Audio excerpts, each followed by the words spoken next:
สอบหนึ่งพี่น้องเลยซื้อเมื่อเฮือนเมื่อซ่านให้พ่อให้แม่กินผู้นแหละอยู่เฮือนบ่นิวผู้นแหละ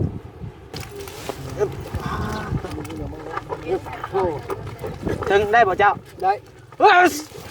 เจ้าพี่น้องเนาะเพิ่นทักหาบ่นิวเนาะ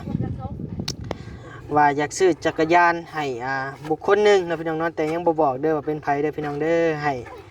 FC ทุกผู้ทุกคนเม่นมาเนาะว่าสิเป็นไผ1น้องเทพ2น้องไทย3น้องสายฟ้าพี่น้องเอ้ยสิเป็นไผเนาะแต่ว่าตัวนี้บรรทุกเครื่องได้หลายนี่ไปซื้อเครื่องซื้อของเนาะ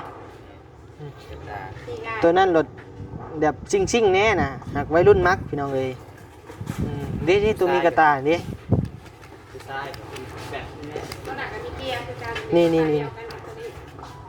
ล้านห้า2 ล้าน 2เนาะหักค่าธรรมเนียมก็ยังเหลืออยู่1,000กับ500กว่าบาทเนาะเอามือละ1,000 บาทบ่ไปแนวอาทิตย์ได้ดอกมือละ1,000ใช้คุ้งแล้วบ่นี่บ่พอ100 นึงเอาบ่ใส่กระลุ่นให้เลยบ่ฮะมันก็บอกว่าแล้วเนี่ยเอาไป100มันก็ได้ได้ทอนให้เอานี่เอาจาก4ได้โอเคทอน300 บาท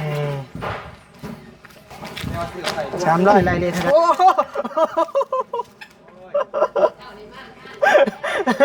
มาห้านกระเปียกบ่พ่อมาห้านละทีบ่เอาเบิ่งโอ้หมอนคักได้เฮ้ยได้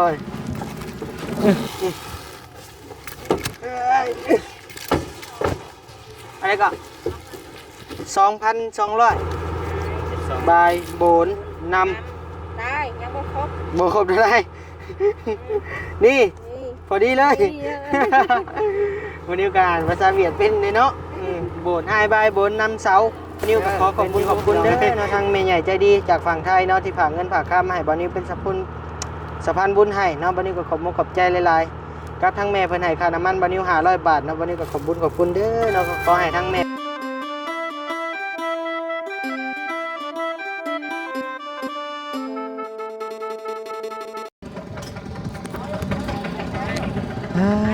ต่อพี่น้องเลยเนาะเปิดคลิปเปิดภาพมาบัดนี้เด้อพี่น้องเด้อเนาะอยู่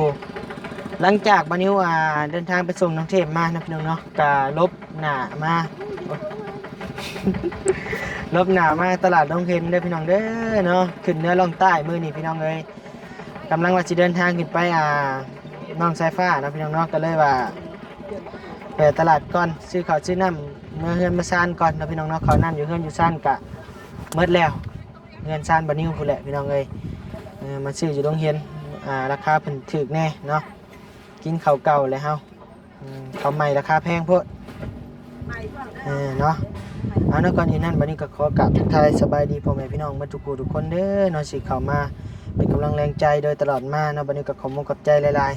ๆนี่แหละเปิดคลิปเปิดภาพมากับตลาดดงเฮียนพี่น้องเอ้ยเนาะตลาดหุ่งเฮืองพี่น้องเอ้ยหรือว่าตลาดซาวลิต้าอะไรเนาะพี่น้องเนาะนี่แหละเขาน้ำสัมปาก็ได้จักโลน่ะอีกโดย4150เนาะสอบละ500,000พี่น้องเอ้ยซื้อมาเฮือนมาซ่านก่อนนะพี่น้องเนาะอยู่เฮือนอยู่ซ่านกันหมดเลยเขาก็ได้1 2 3 4 5 500,000กับตกเงินบาทกับประมาณ800 บาทสอบหนึ่งพี่น้องเลยซื้อเมื่อเฮือนเมื่อซ่านให้พ่อให้แม่กินผู้นแหละอยู่เฮือนบ่นิวผู้นแหละ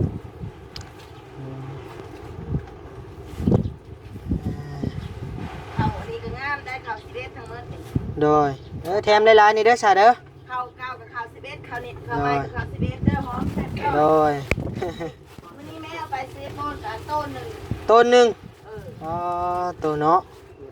เมื่อวานนี้ไปแปลงรถกับลูกเคยเจ้าอยู่สวรรค์ผู้ไปเอาบ่จื้อเพิ่นจื้อเฮามื้อนี้สิผู้แหละสายฟ้าไกลพลานขึ้นไปไกลดงเห็นขึ้นไปหน่อยนึงมาสิหามซอยมาโดยนี่คันนี้เด้อ โอ้ถึงได้บ่เจ้าได้เออ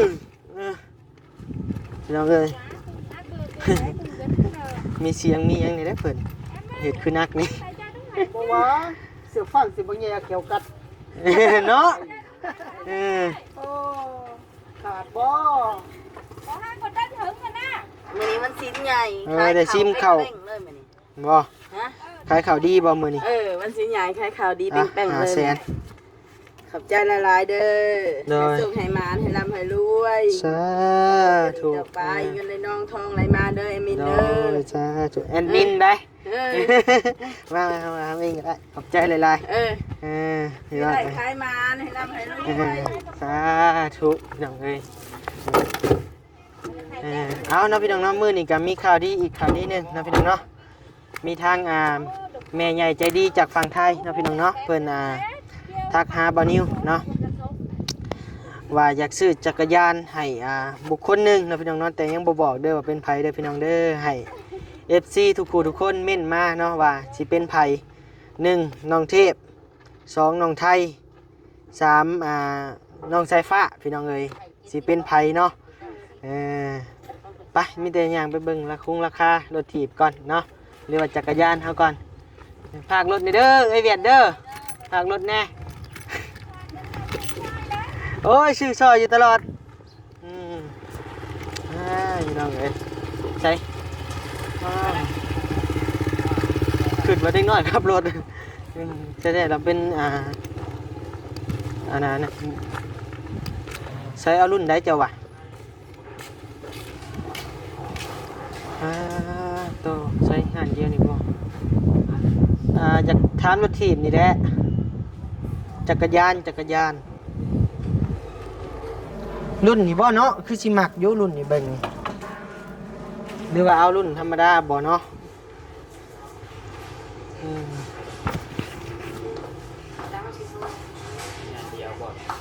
ลองเบิ่งก่อนถามราคาก่อนจัง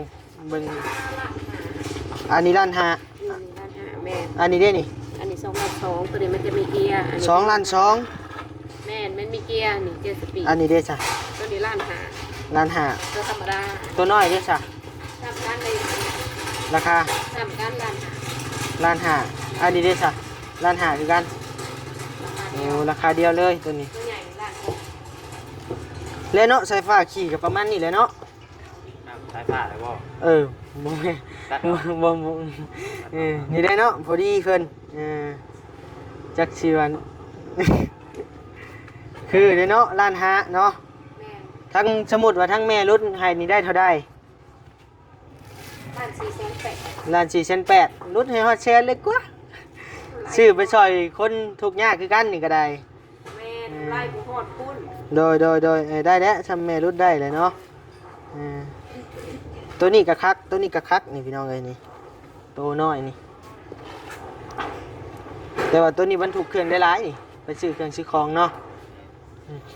ที่ง่าย ตัวนั้นรถแบบซิ่งแน่น่ะหากวัยรุ่นมักพี่น้องเอ้ยนี่ตัวมีกระตาดิ คือซ้ายแบบนี้ ตัวหนักกับมีเกียร์คือกัน นี่ เดียวกันกับตัวนี้ ล้านห้าเอ้ย 2,200,000 2 ล้าน 2 คันเอากระไหล่2ล้านได้ โอ้ มันมีเกียร์เลย 2 ล้านกับ 3,000 บาทพี่น้องเอ้ยเนาะกะบ่แพงปานใดแต่ว่าวัยรุ่นนี่มักเบิ่งทนเอาเดี๋ยวโจ้ก่อนนะพี่น้องเนาะเดี๋ยวบอนิวโทรถามทั้งแม่เพิ่นก่อนว่าสิเอาตัวใดรุ่นใดนะพี่น้องเนาะห่านโดยใส่เบิ่งออกเองโลดแล้วเอาคันนี้แล้วเฮ้ย ซื้อเลย ซื้อเลยเดี๋ยวไปเอาเงินก่อนหามออกมาก่อนซื้อ รุ่น เนาะ น้องสิเป็นของไผเด้เอาพวกนึงนี่ โอ้ย ยังปั่น โอ้ยเพ่ตัวนี้โดยโอ้ยบ่ได้ตัวนี้กงขาดแล้วบานิวบ่ได้เฮ็ดเด้อพี่น้องเด้อมันเป็นแต่มัน เดี๋ยวคันใหม่ก็ได้คันน้ำเงินนั่นใช่ถ่ายรูปให้แน่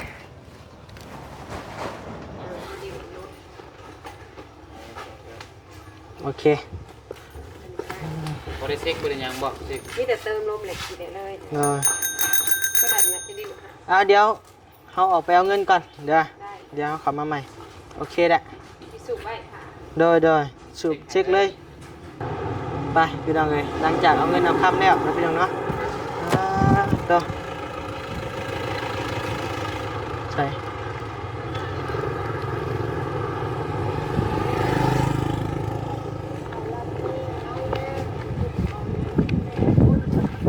นี่แหละพี่น้องเลยต่อเงินคำกำแก้วพี่น้องเลยทั้งเมย์เป็นโอนมา1,000 กับ 700 บาทเด้อพี่น้องเด้อ2,700 บาทนะพี่น้องเนาะหักค่าธรรมเนียมก็ยังเหลืออยู่1,000 กับ500 กว่าบาทเนาะ ป่ะพี่น้องเลยใช่บ่าวใช่ สวัสดีเด้อ ว่าภาษาเจ็บหัวเลย เป็นยังฮะ เป็นกี่สี่ กี่ฉีดใช่น่ะ เด้เจ้าไปกิน ได้อยู่ คือขาโดนเติบ โดยพอดีทางเจ้าของห้านค่ำเพิ่นฮู้จักข่อย เอาเอฟซี บ่คนใกล้เฮือนอยู่พุ่นแหละ คือเอาเอฟซีเป็นตัวของหันชายข้าม บ่เพิ่นฮู้ลึงกับเคยพ่อแม่คอยครอบครัวคอยเพิ่นลึงมันก็เลยว่าเว้ากันยาวนิดหน่อยหนึง เพราะว่ายุคโดนแท้ โดยใช้คันใดนี่ นี่แหละเซ็กเลยบ่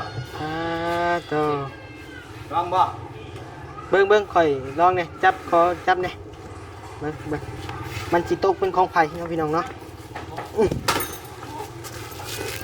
แซงไปจ่ายเงินจำได้นี่ ไปเลยก็ได้ปะ ใช่เบาะมันคืออันนุ่มแท้เนาะ บ่สูงคนบ่จัก โอ้มีสปริงไดเบาะนี่เนาะเบิ่งโอ้ได้อยู่ เป็นของไทยบ่เพื่อให้คุณมีปั๊บเอง เฮาแล้วปั๊มให้เพิ่นคือสิบ่เป็นดอกข่อยเดานี่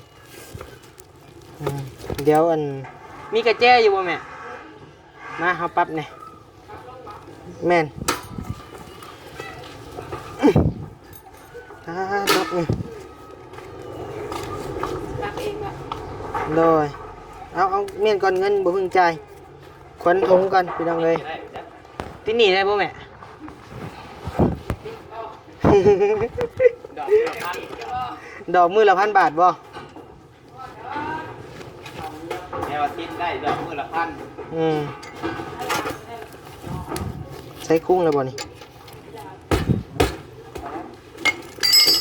คุ้งเลยเนาะเป็นสั่งเองเลยใช้สแคปหูไหมเนี่ยฮึบ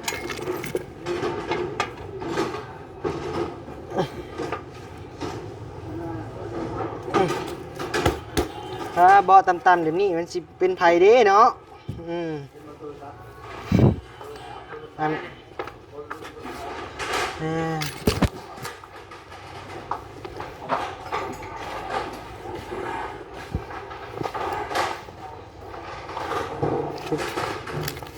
1 2 พันจักร้อยก็ 2,200 ไม่ เงินบาทบ่พอเงินกีบจะรายละเอียดเท่าใด บ่พ่อเท่าไหร่อันนี้ บ่พอ100นึง บ่พ่อ100 เอาบ่ใส่กับรุ่นให้เลยบ่ฮะ มันก็บ่พ่อแล้วเนี่ยเอาไป100มันก็ได้ได้ทอนให้ เอา นี่เอา อืม จังซี่ ได้โอเค ทอน300บาท 300รายละเอียดเท่าใด 670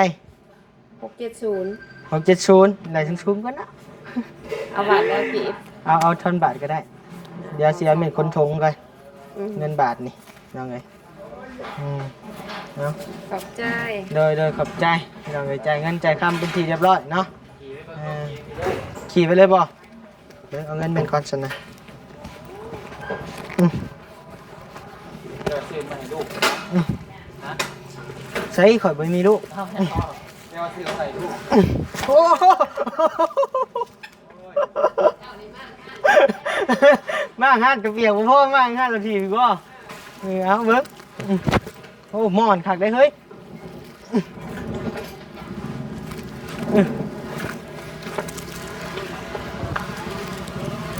โอ้ ยขักนี้นี่เนาะขักเนาะแม่อุ้ยขักนี้นี่ แล้วก็ที่วันใหญ่ไปก่อน ว่าออกไป โดยใส่หาเนี่ยปกก่อนไปชื่อผ้าบัดปกก่อน เดี๋ยวว่าปุ๊บนี่ ไว้ปกแล้วเปล่าโดยจะผู้ใดจะเป็นผู้โชคดีโดยไปไปหาชื่อผ้าบัดมาปกก่อน ปุ๊บก็ได้ตี สะพายเจ้านอนลงเขาก็เห็น เนาะนอนลงซะเนาะไปเบื้องเงินชื่อผ้าบัดก็ได้สะพายแม่พร้อมอันนี้จักสีเป็นของไผ่ปันซื้อข้าวมาให้แม่พี่น้องเลย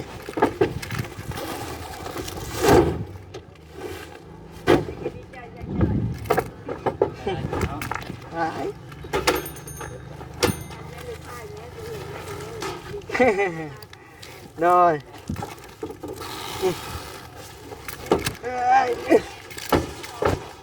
อะไรก็2,200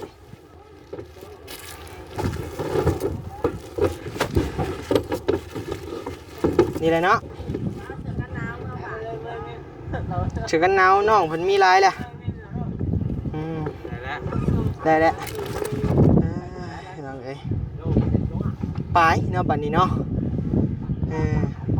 พุ่นแล้วพี่น้องเอ้ยจังสิไปเป็นของไผเรียบร้อยเจ้าหน้าที่แหละโดยชื่อยังเข้าบัดนี้โตเท่าใดอันนี้85,000โตเท่าใดนี่75น้องมันมีลายเลยเนาะ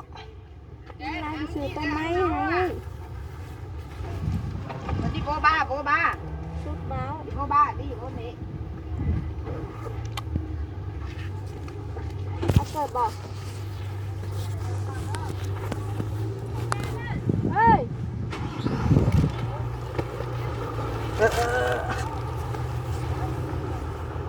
ไงขักนี้เนาะชื่อตัวเองได้ไหมบุมีเสือขันยาวใส่บอลก็ได้นี่แหละมีแต่นี่แหละครับมีเด็กน้อยเสือขันยาวก็ได้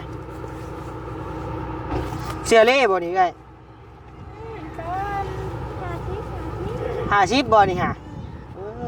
เนาะถือของเราอยู่พี่น้องเลย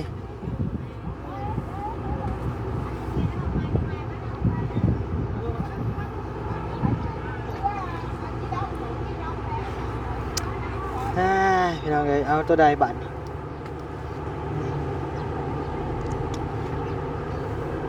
เบิ่งมาพี่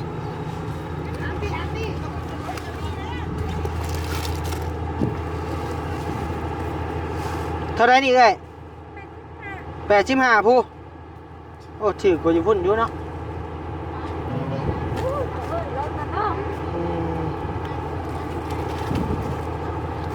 พอดีบ่เนาะเจ้าว่าหักตัวนั้นก็ใส่ได้เลยเนาะยังบ่ขาดอยู่มื้อหน้าเนาะมาถามแล้วเราสิให้หัวแล้วดิถามแล้วบ่ซื้อจักอย่างเราอ่ะแม่นแล้วมาซื้อรองเท้าให้ก็ได้มาเอารองเท้าให้เฮามาถามได้สิว่าบ่ซื้ออีกมาเอารองเท้ามาเอ้ามีแต่รองเท้าแบบนี้บ่นี่รองเท้าเดี๋ยวเฮาใส่นี่บ่มีบ่ใส่เอามา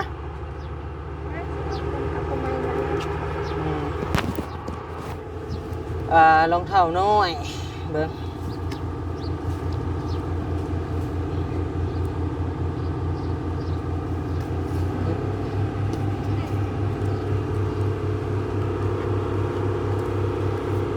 คู่เท่าไร1คู่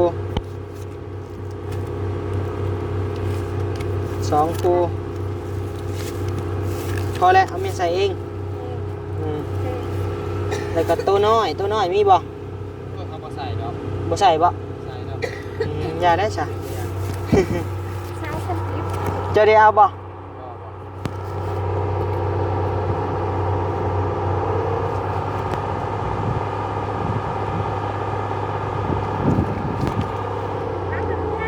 ขาผักรถแล้วเนาะ โฮมนา ใช่ค่ะบางรถ อ๋อดีแล้วซื้อซอยแล้วรถตั้นนะฮะ แม่นหนึ่งสองสามสี่ห้าหกเจ็ดยังบ่ฮอดเช้าอยู่เจ็ด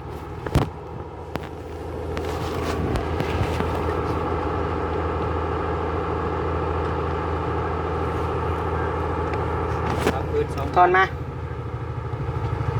2,000 แม่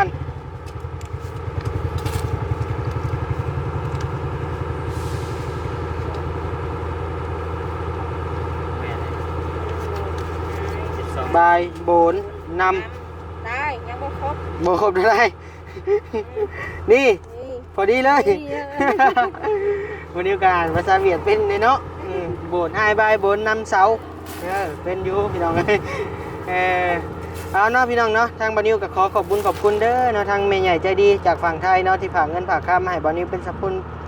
ะพานบุญให้เนาะบานิวก็ขอบมุกขอบใจหลายๆกับทั้งแม่เพิ่นให้ค่าน้ำมันบานิว500 บาทเนาะบานิวก็ขอบคุญขอบคุณเด้อเนาะขอให้ทั้งแม่เพิ่น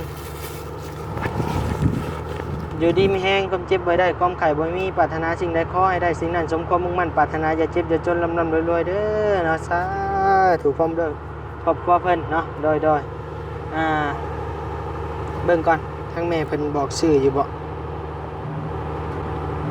บอกจากไทยก็พอค่ะโอเคพี่น้องเลยเนาะเอาเนาะทางบัดนี้ก็สิได้จบคลิปเพียงเท่านี้เด้อพ่อแม่พี่น้องเด้อเนาะขอบคุณ